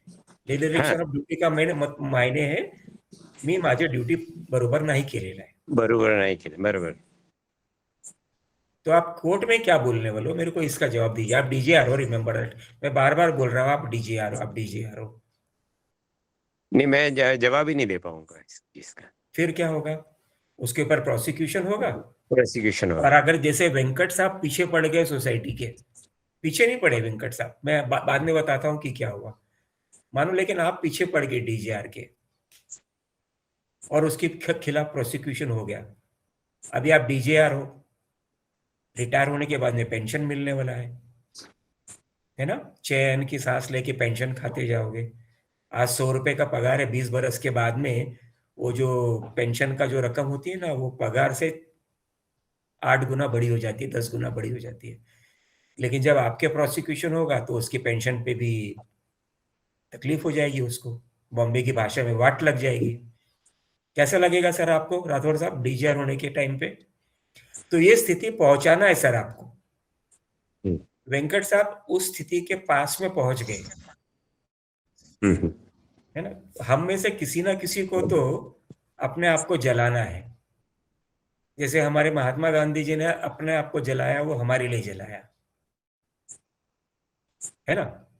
जैसे इतने बड़े बड़े फ्रीडम फाइटर्स हैं, उन्होंने किसके लिए? अपने खुद के लिए नहीं किया, पगार पाने के लिए नहीं किया उन्होंने। वो तो वैसे भी खेती बाड़ी करके, ये करके, वो करके मजे से जिंदगी जी सकते, लेकिन उन्होंने किया वो हमारे लिए किया। हमारे लिए इन द सेंस भारत की जनता के लिए किया। अपन भी कुछ करते हैं। संधू साहब आप फोर्स में रह चुके हैं, अनम्यूट करके मुझे इस बात का जवाब दीजिए सर। थोड़ा सा हट के जवाब दीजिए, आउट ऑफ द बॉक्स जवाब दीजिएगा। क्वेश्चन रिपीट करिए सर आप। ड्यूटी पे डिलिरिक्शन ऑफ ड्यूटी के बाद में पेंशन नहीं मिलने वाली है, आराम की जिंदगी नहीं कटने वाली है, सिर पे तलवार लटकी हुई है। कैसा लगने वाला है आपको? सर जो आपने बोला वो 100% सही है। एक तो सर पेंशन तक पहुंचने के लिए डेरेलिक्शन ऑफ ड्यूटी फोर्सेस में जो है वो तो सर बहुत भयंकर एक अपराध है। क्योंकि सर होता ये है कि हमारे आर्म फोर्सेस में there are army act, air force act, navy act.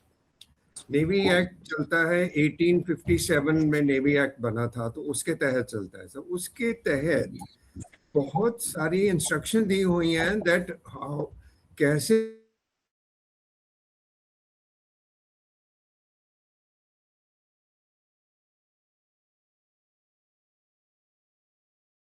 सुना भी होगा कि भी ये नॉर्मल चीज है कि भी कोर्ट मार्शल होता है। तो सर कोर्ट मार्शल क्यों होता है? कोर्ट मार्शल होता है तब होता है जब डेरेलिक्शन ऑफ ड्यूटी, या कुछ आपने ऐसी गलती करी है या कुछ ऐसे आपने करप्शन कर दिया है जो लाइट में आई है, and the authorities want to try you. Court martial में एक बड़ी अच्छी बात यह है कि कोर्ट मार्शल नेवी ही ऑफिसर्स का होता है, नेवल ऑफिसर्स का, सीनियर ऑफिसर्स का, और 10-15 दिन में वो खत्म हो जाता है।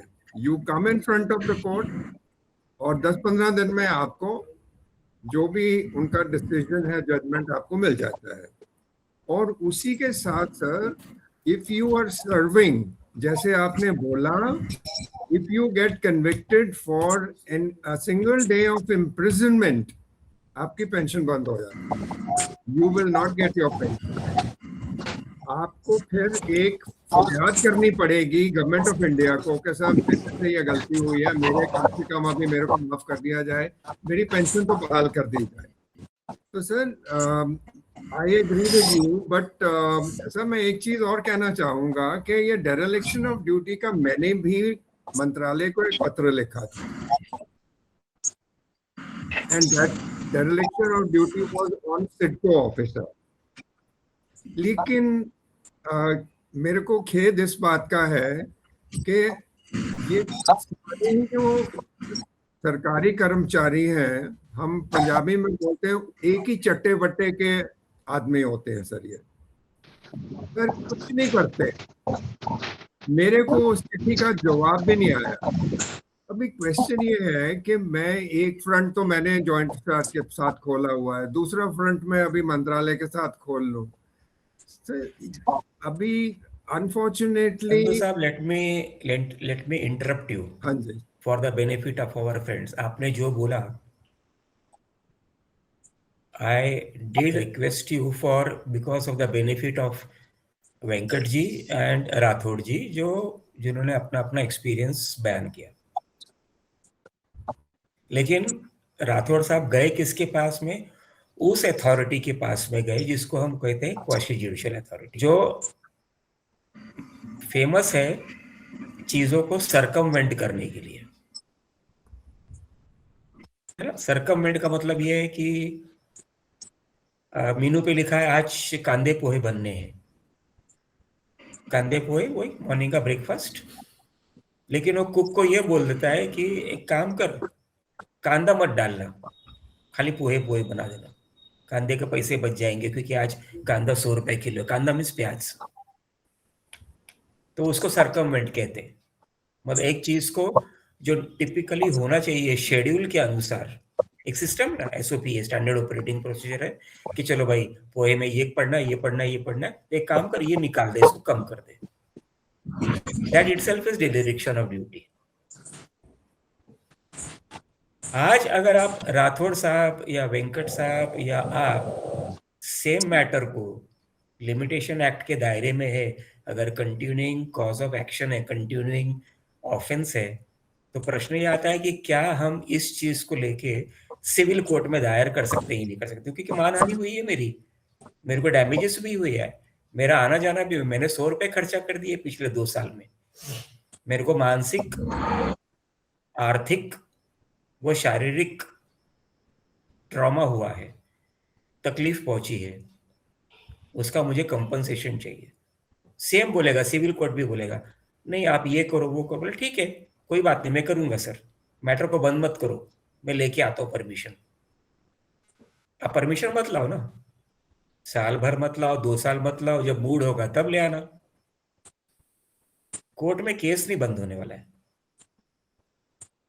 4 करोड़ 4.5 करोड़ के ऊपर केस आज भारतवर्ष में पेंडिंग पड़े हुए। आप गूगल करिएगा आपको बहुत अच्छा मिलेगा, मतलब सरकारी डेटा ही ये कह रही है, सरकारी वेबसाइट है उसी में लिखा हुआ है ये चीज, मोर देन 4.50 करोड़ केसेस। सरकार भी जानती है, तो इसके लिए सरकार ने वो लोक अदालत निकाला, चलो भाई सेटल करो, ये करो वो करो वगैरह वगैरह। लेकिन लोक अदालत सेटल कर रही है 1 लाख केस, भारतवर्ष की पॉपुलेशन बढ़ती जा रही है, हर साल 1 करोड़ पॉपुलेशन बढ़ रही है संधू साहब। अब सोचिए कि उसमें से अगर 1% भी लोग लिटिगेशन पे जाते हैं तो लिटिगेशन की मात्रा फिर बढ़ जाती है। तो 1 लाख लोक अदालत में सेटल हुआ, 2 लाख और केस आ गए, नए केस आ गए। सबको केस करने का शौक है, कई जानबूझ के परेशान के लिए करने के लिए करते हैं, कोई मजे लेने के लिए करते हैं और कोई हक की लड़ाई के लिए करते हैं। आप सिविल केस कर सकते हो, प्रॉपरली जस्टिफाइबल मैटर होना चाहिए, should be properly twisted around legally तौर तरीके से। आप ये मत सोचिएगा कि मैंने ट्विस्ट कर दिया, कोर्ट बोलेगा कि तुमने गलत फाइल किया तो तुम्हारा, ये कोर्ट का फैसला है। कोर्ट यही बोलेगा कि आपने केस गलत फाइल किया है, इसको मैं डिसमिस करता हूं, कर दे भाई डिसमिस। लेकिन जैसे मैंने वेंकट साहब को बोला, ये तो एक हमें गेम खेल रहे हैं, हम खेल रहे थे या वो अथॉरिटी हमारे साथ खेल रहा था। जैसे राठौड़ साहब के साथ में 4 साल खेला उसने गेम, तो राठौड़ साहब ने खुद ही बोला देखो यार 22 में फाइल किया, अब बोलता है मेरे को ऐसा। अब तो वो 4 पैक दारू पिएगा आदमी या 100 पैक दारू पिएगा, उसका तो कुछ होने वाला ही नहीं है, कितना भी कुछ भी कर ले। तो बेटर इट इज कि you put your money wisely and go to a जज कोर्ट। कोऑपरेटिव कोर्ट में तो जाएगा नहीं इनके खिलाफ मैटर, लेकिन क्रिमिनल कोर्ट में, सिविल कोर्ट में पक्का जा सकता है। अभी मैं यहाँ पे इतना डिस्क्लोजर तो नहीं करूंगा कि और कौन से कोर्ट में जा सकते हैं, लेकिन I can tell you with conviction कि कम से कम 5-6 कोर्ट और डिफरेंट टाइप के कोर्ट्स में इनके विरुद्ध में केस किया जा सकता है for not doing their duty. Anyway, I will invite Mr. Ramesh Kelkar sahab to give his experiences on it. Kelkar साहेब, आपलं काय म्हणायचं आहे? एक दोन शब्द का? सर नमस्कार. नमस्कार sir. I must admit, after joining your group, my conviction about going ahead, जैसा सोसाइटी की जो रॉन्ग डूइंग्स है उसके अगेंस्ट कुछ एक्शन करने का बहुत मोटिवेशन मिल गया है. ये पहली बात I must very emphatically mention. जैसा मेरा एक प्रकरण चालू है बहुत साल से, मैं रीऑडिट करने के लिए मुझे 2-3 साल लगे. अभी रीऑडिट हो गया है. रीऑडिट होने के बाद भी society has not taken any action for last 3 months. तो मैंने अभी डिप्टी रजिस्ट्रार के यहाँ चक्कर मारना और लेटर लिखना शुरू किया. कुछ जवाब नहीं. The file is missing. जो अहवाल दिया वो भी गायब है, वहां पे मिल नहीं रहा है. The concern clerk is on leave. बहुत से प्रॉब्लम्स आते हैं फॉलो करने में. फिर भी मैं डटा रहा हूं.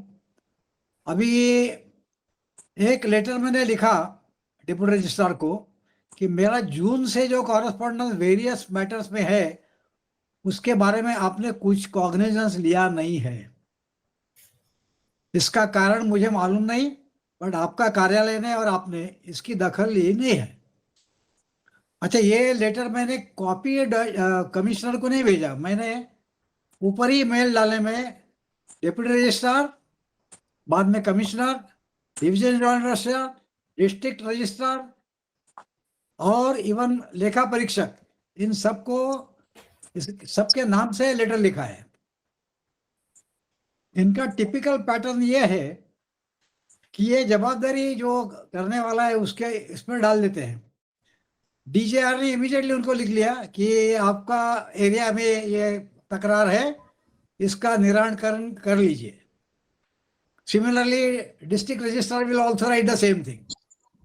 But for last 1 year, I've been following up. Now I will give about 2-3 months more. I will follow up because there is a hope that he might write to society to take the cognizance of the audit report and take appropriate action. नहीं लिया तो वो क्या करते हैं मुझे देखना है. I am patiently waiting. तो थोड़ा इसमें ये प्रॉब्लम ये है कि knowing fully well the government authorities, the way they behave, जैसा आपने बहुत सही कहा कि वो आपसे खेलते हैं या आप उनके साथ खेलते हो. और ये खेल सभी के साथ होता है. ये खेलने में मजा लेना जरा ज्यादा अच्छा लगता है. I am really enjoying what you said. In spite of spending a lot of money personally, I am knowing fully well कि कोई भी सपोर्ट नहीं करता है आपको. सोसाइटी में आप मुंडी हिलाते हैं, यानी आपका बराबर है, आप बहुत राइट काम कर रहे हैं, बट कोई आगे सपोर्ट नहीं करता है. एजीएम में मुंह भी नहीं खोलता है.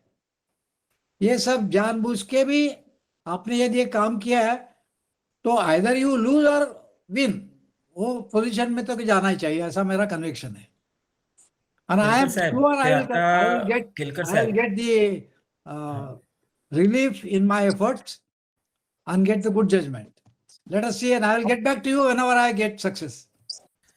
केलकर साहब, ऐसा है देखिए कि वेंकट साहब ने एक वो ग्लोबल कहावत है,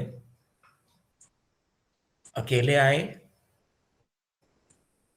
अकेले जाएंगे और अकेले ही मरेंगे, है ना.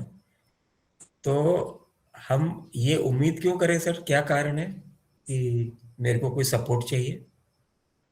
कुछ कारण है मेरे को किसी का सपोर्ट के लिए? उसका कारण एक ही है कि you are not only fighting for yourself, you are fighting for the society general members. No, sir. Is it really true that we are not fighting for ourselves? We are not fighting for ourselves even. We are fighting for a system.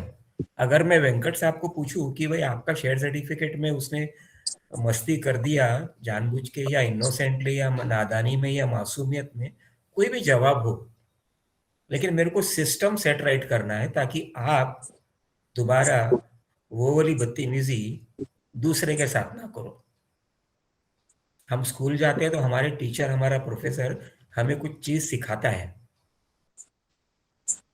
अभी उसने ये तो नहीं सिखाया की नाही व्यंकट साहेब येणार आहे, त्याचा मी रेकॉर्ड चेंज करणार जाणून बुझून और उसका रिकॉर्ड चेंज कर दूंगा। तो रिकॉर्ड अगर चेंज भी कर देता है सोसाइटी के शेयर सर्टिफिकेट में, तो उसका मालकाना हक जो रेवेन्यू रिकॉर्ड में वो तो बदली नहीं होने वाला है। आप लेकिन परेशान करने के लिए कर रहे हो, मतलब आपका खेल खराब खेल है वो। आप किसी और को जानबूझ के परेशान करने की फितरत में लगे हुए हो। लेकिन वेंकट साहब ने वो खेल को उसी के मुंह पे फिर से मार दिया। अब वो उससे बचने वाला तो है नहीं, क्योंकि 3-4 अलग अलग फ्रंट खोल रखा है उन्होंने। हमारी गलती क्या होती है, जैसे राठौड़ साहब ने बोला, जैसे संधू सर ने बोला, मैं गया तो किसके पास में गया? मैं उस व्यक्ति के पास में गया जिसकी फितरत है मेरे साथ में गेम खेलते रहने की, मेरे को डिले करते रहने की, मेरे से टाइम पास करते रहने की। एनीवे, केलकर साहब, thank you very much. Mister Naveen Jain, can I invite you to speak something about it? Mister Naveen Jain, please. Yes sir.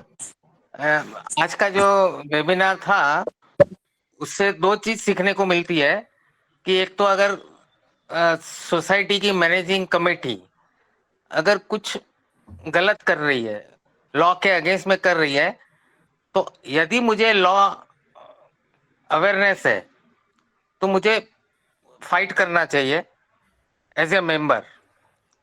लेकिन साथ में ये भी कहूंगा कि ये वेबिनार से उन कमेटी मेंबर को भी सीख मिल रही है कि वो भी लॉ को एडॉप्ट करे और ऐसी गलती ना हो, क्योंकि अल्टीमेटली ये खेल नहीं है। अगर मेंबर कमेटी से खेलेगा, कमेटी मेंबर से खेलेगा, तो फिर आप जैसे हर बार कहते हो कि cooperative society will go to a drain, down the और सीवेज यही होगा। तो दोनों को लर्न करना है, मेंबर को हिम्मत भी रखना है, फाइट करना है अपना इंडिविजुअल। और कोई सपोर्ट, जैसे केलकर जी ने कहा, कोई सपोर्ट नहीं करता है वो ठीक है, लेकिन अपनी लड़ाई लड़नी है। वैसे कमिटी को भी अपनी लड़ाई लड़नी है, लेकिन लॉ के हिसाब से, लॉ को फॉलो करके। जैन साहब, कमेटी तो हम खुद ही है ना, वो तो हमारे प्रतिनिधि है, हम ही ने तो हाँ, उनको चुन के वहां पे लेकर आए हैं। भाई जैसा वेंकट जी माने हर कोई यहाँ बोलता है सोसाइटी ने मुझे ये किया, सोसाइटी ने मुझे ये किया, तो सोसाइटी तो मैं ही हूं। सोसाइटी अलग नहीं है मेरे से, लेकिन वो वहां जो बैठा है वो गलत कर रहा है, तो उस Mr. बैठे हुए Venkat, के coming against- back, yeah, Mr. Venkat, coming back to you, Yeah. you have got such wide range of experiences.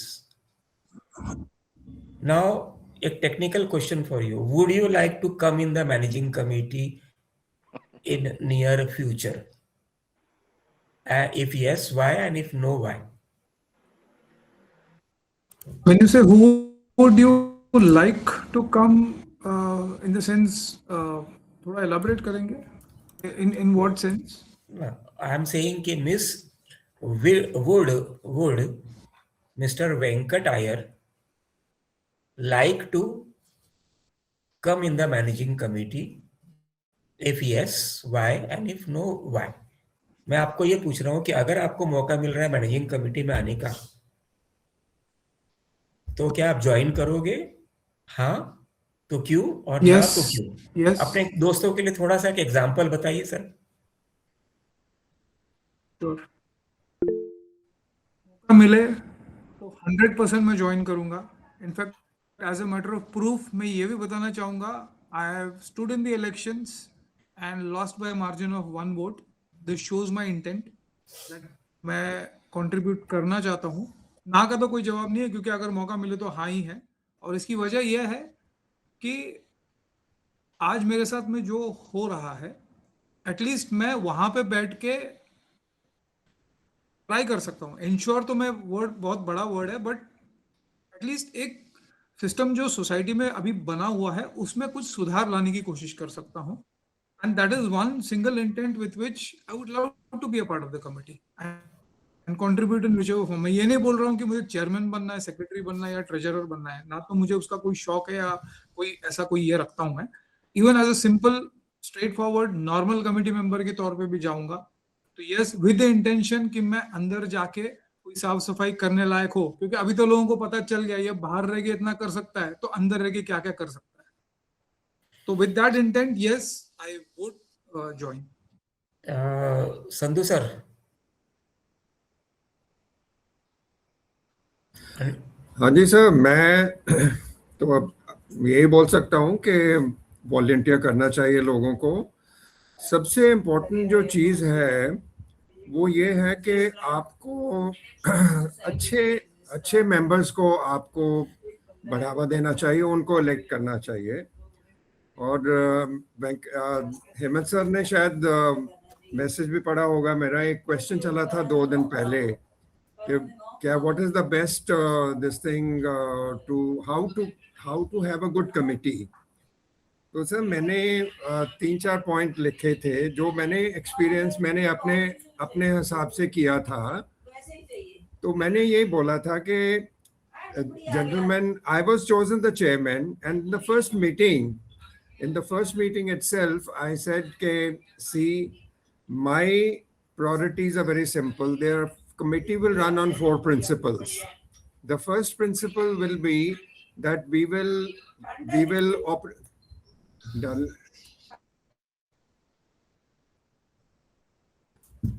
The first principle was that we will work as per the bylaws and the MCS Act. That was the first principle. The second principle was the money must be considered as ये जो पैसा society fund में है वो अपना पैसा है, किसी का नहीं है, अपना पैसा है। When we say अपना पैसा, मेरा भी है, आपका भी है, मेंबर्स का भी है, तो ये अपना पैसा है। और तीसरी बात मैंने ये बोली थी कि सारे मेंबर्स को इक्वल रिस्पेक्ट दी जानी चाहिए और कोई बायस नहीं होना चाहिए। There should be no bias. No member should come to me and say, sir आपने उसके लिए तो ये अलाउ कर दिया, तो मेरे को आप करने नहीं दे रहे हो। That situation should not arise. And the fourth and important this thing is you should be transparent. The working of the committee should be transparent. अभी सर इसके ऊपर बहुत चर्चा होती है और मैं ये कहूँगा कि प्रिंसिपल्स तो अच्छे हैं, लेकिन कितनी कमिटीज जो हैं ये इसके ऊपर अमल करती हैं।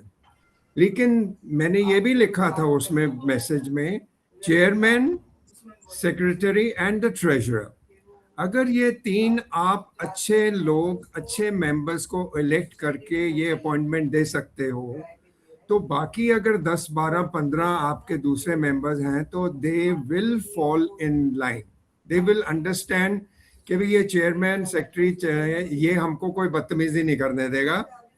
और मैंने पहली ही मीटिंग में बोल दिया था, जब मेरे को इलेक्ट कर लिया और मैंने ये 4 प्रिंसिपल्स बोले, मैंने यही बताया था, किसी को कोई इन 4 प्रिंसिपल से कोई दुविधा हो, आप नहीं इस 4 प्रिंसिपल से काम करना चाहते हैं तो प्लीज आज ही आप रेजिग्नेशन देके घर जा सकते हैं। किसी ने नहीं बोला कि सर नहीं मैं नहीं करना चाहता हूं, क्योंकि it is very difficult now. मैंने उनसे कमिटमेंट ले ली एक किस्म की कि भी हाँ हम ये 4 प्रिंसिपल्स के अंडर ही तहत ही हम ये काम करेंगे। और सर मैं बिल्कुल ये कहता हूं कि ये बड़ा मेरे लिए एक बहुत अच्छा एक्सपीरियंस था, क्योंकि इन 4 मुद्दों के ऊपर कोई दुविधा नहीं हुई, ट्रांसपेरेंसी भी रखी, इज्जत भी दी, सबको बायस नहीं किया। क्योंकि सर हमारी कमेटी जो है वो डिफेंस कमेटी है। मेंबर्स मस्ट अंडरस्टैंड कि इसमें एडमिरल से लेके सेलर तक सबके घर हैं। अभी क्या होता है कि सर्विसेज में नॉर्मली एक माइंडसेट हो जाता है यूनिफॉर्म का, और हमको सर करने का to the senior and kind of give और pass orders to the juniors. Now it is very important that when you go by the maxim that all members will be treated equally, when you are not in the uniform, there is no admiral, there is no sailor. Even admiral has got one vote, the sailor has got one vote. उसको भी पानी की problem है, admiral को भी पानी की problem है. तो ये एक बहुत ही बड़ा मैसेज था मेरी कमेटी के लिए. और जब कोई सेलर आता है, आप उसको उसी तरह से मिलते हो जैसे एक एडमिरल आपके ऑफिस में आता है तो उसको मिलते हो. तो ये एक इतना अच्छा मैसेज भेजता है सोसाइटी में कि भी ये सोसाइटी हम सबके लिए है, सबके हित के लिए है, हमारी सबकी आवाज़ सुनी जाती है, हमको इक्वली ट्रीट किया जाता है. और सर मैं फख्र से कह सकता हूँ कि मेरी 5 साल की उस कमेटी की सर्विस में आई कैन गारंटी एंड से कि 100 रुपए का भी करप्शन नहीं हुआ. वो थैंक यू बात संधू अलग है. साहब, थैंक यू संधू साहब. लोग राठौड़ साहब, I will come to you. Sir एक पॉइंट और बोलना चाहता हूँ. Yes sir, yes sir. वो ये पॉइंट है कि फौजी होने के नाते मैंने ये तो बोल दिया कि हम बाय लॉ से काम करेंगे. अभी सर मैंने वो स्टोरीज एक्चुअली बहुत सारे मेंबर्स को मालूम भी है जो अतिक्रमण किए हुए थे लिफ्ट लॉबीज में, जो कॉमन एरिया में. तो उसके लिए मैंने बोला भाई ये तो उचित नहीं है, ये तो आपको निकालने पड़ेंगे. बहुत सारे लोगों ने स्वीकार किया. बहुत सारे, एक मेंबर ने तो मेरे को धन्यवाद किया कि भी आपने बोला है तो मैंने निकाल दिया है. Now I have got mental peace. मैंने कुछ गलत किया था, मेरे को उस बात का एहसास हुआ. ये एक तरह के मेंबर है. कुछ मेंबर जो अगली कमेटी में इलेक्ट होके आए, उन्होंने ये तय कर लिया कि संधू को तो हम सबक सका के छोड़ेंगे. और उसी वजह से मैं झगड़े में पड़ गया. लेकिन फौजी होने के नाते मैं आप सबको यही रिक्वेस्ट करूंगा, बार बार यही बोलूंगा, हिम्मत नहीं हारनी है, डट के लड़ना है. आप सिंगल, जैसे हिम्मत सर ने बोला था, अकेले आए अकेले जाएंगे, किसी की जरूरत नहीं है आपको. अगर you are right, law is on your right side, आपको कोई आंच नहीं आ सकती. सो हिम्मत रखिए, अच्छे आदमी चूज करिए, अच्छी कमेटी चलाइए. उससे बड़ी खुशी होती है और उससे सुकून मिलता है. मैं बोलता हूँ कि आपको इतना सुकून मिलेगा उसका, कि इतना आपको खुशी मिलेगी कि आपने कुछ बदलाव किया इस सोसाइटी में जिसमें आप रहते हो. Thank you sir, thank you very much. Rathore साहब, आपके पास आता हूँ. 1 मिनट में आप कुछ बताइए. कमेटी में आना है, नहीं आना है? अनम्यूट करिए ना सर, राठौड़ सर.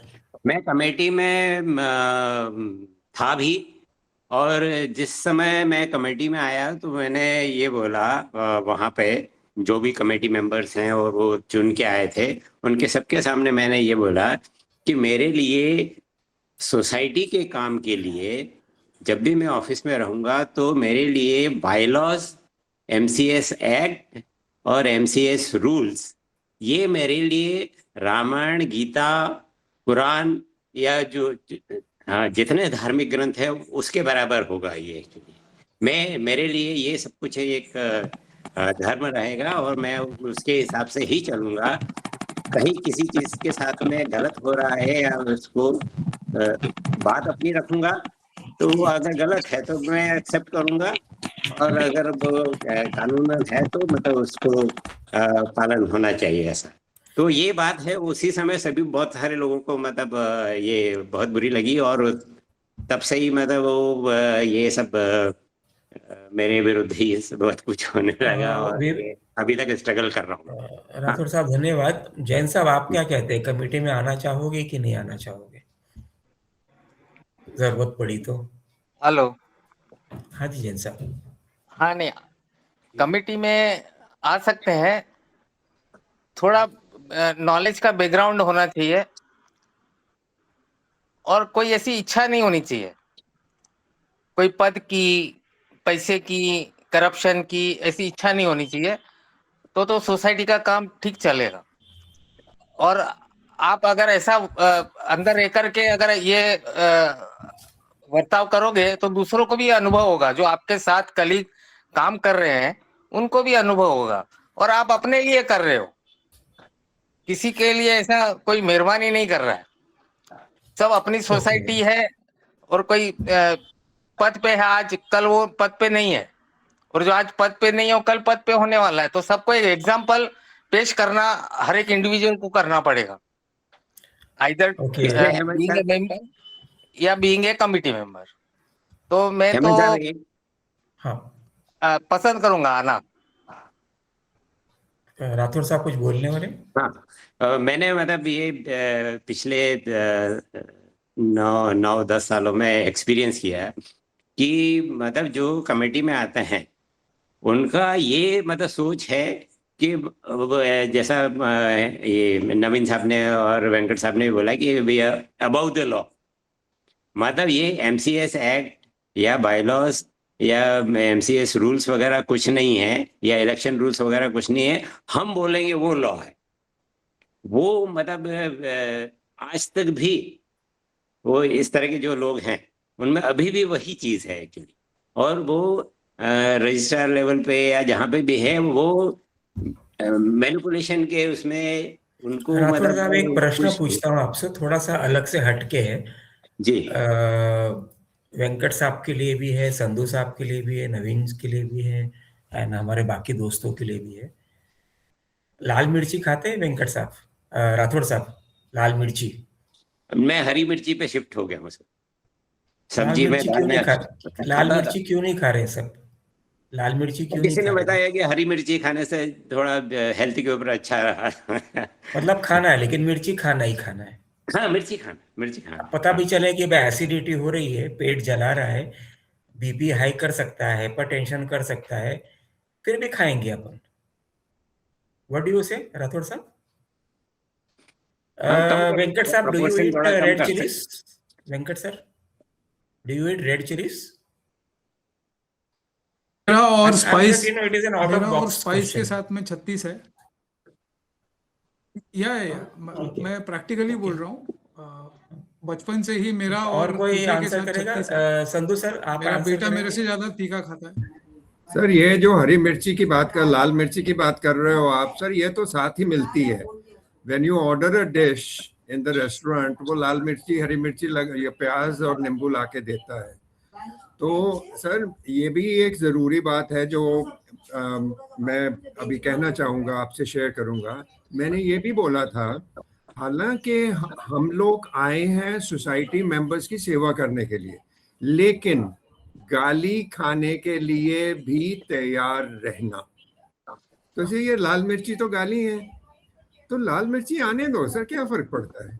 सर आप संधू सर, आप जिंदगी के बहुत बड़े तजुर्बाकार हैं, मेरे से उम्र में कम से कम 20 साल ऊपर होंगे ऐसा मैं समझता हूँ। तो आपने मेरा प्रश्न का मंशा, इरादा भाप लिया, तो आपने वैसा वाला जवाब दिया। पर मेरा ऐसा सोचना है, एक अंग्रेजी में कहावत है, power corrupts, absolute power corrupts absolutely. चलिए। चाह कर भी जब आप उस कुर्सी पे बैठोगे, I repeat before we conclude, हम 2 मिनट में कंक्लूड करेंगे। चाह कर भी जब उस गरम कुर्सी पे बैठोगे तो उस कुर्सी की गर्मी 4 फीट ऊपर आती है, यहां पर आती है, दिमाग पे आ जाती है। तो आप सोचोगे मेरे को तो मैनेजिंग कमेटी में आना है क्योंकि जोश है, मेरे को ये करना है, मेरे को वो करना है, हर किसी को करना है। एक नवा ऑफिसर जब ज्वाइन करता है फोर्स में, भले पुलिस में हो या आर्मी में हो या कहीं पर भी हो, या नवा ड्यूटी पे भी क्यों नहीं, कॉर्पोरेट में भी क्यों ना हो, टिपिकल है, जोश में आएगा। तजुर्बा नहीं है, लेकिन जोश में पक्का आएगा। कुर्सी की गर्मी अपने आप को नष्ट करने में मदद करती है।